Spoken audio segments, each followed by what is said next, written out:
Bastien, what's the latest? Well, what I can tell you is that the fighting are still ongoing in Khartoum tonight and in many other cities in Sudan. But it's very difficult to have reliable information without being on the ground. As you said, both the Rapid Support Forces and the army are publishing different informations. The Rapid Support Forces said that they are in control of the airport, of the presidential palace, and immediately after the army made a statement saying that no, it's not the case, they are still fully in control of the capital. So what I can tell you for sure is that heavy fighting were ongoing this afternoon on the airstrip of the airport.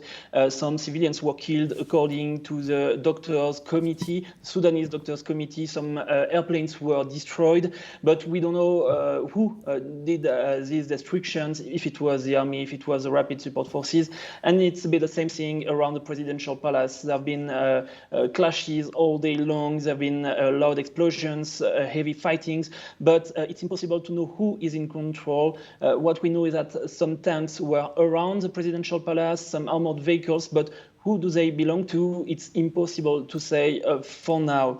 What we know is that the situation is quickly escalating. This afternoon, some fighting jets from the army have been firing missiles towards Rapid Support Forces positions, and some clashes have been erupting everywhere in the country, in major cities, in Darfur. So the situation is very tense everywhere in the country.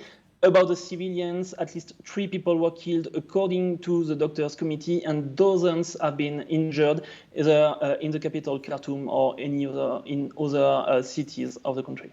Bastien, so we don't know who is in control of Sudan right now, but who has been in control of the country? Well, that's a very tough question. There are 2 men. It's a power struggle between 2 men. On one side is General Burhan, the head of the army, and on the other side is General Emeti, who is the head of the Rapid Support Forces. Both men have been appointed after the revolution in 2019 to organize the transition to democracy. But from the beginning, it was clear that none of them was willing to leave the power. Sudan has been controlled by the military for more than 30 years now, so they have no reason to leave the power. So there's been a struggle between them since then to know who will lead this transition. Officially, General Burhan is the number 1, General Emeti is the number 2, but there have been fighting for that since 2019, and in the recent months there have been some tensions, some kind of escalation between them, because there are some negotiations ongoing between the junta and the civilians to reach a new transitional agreement.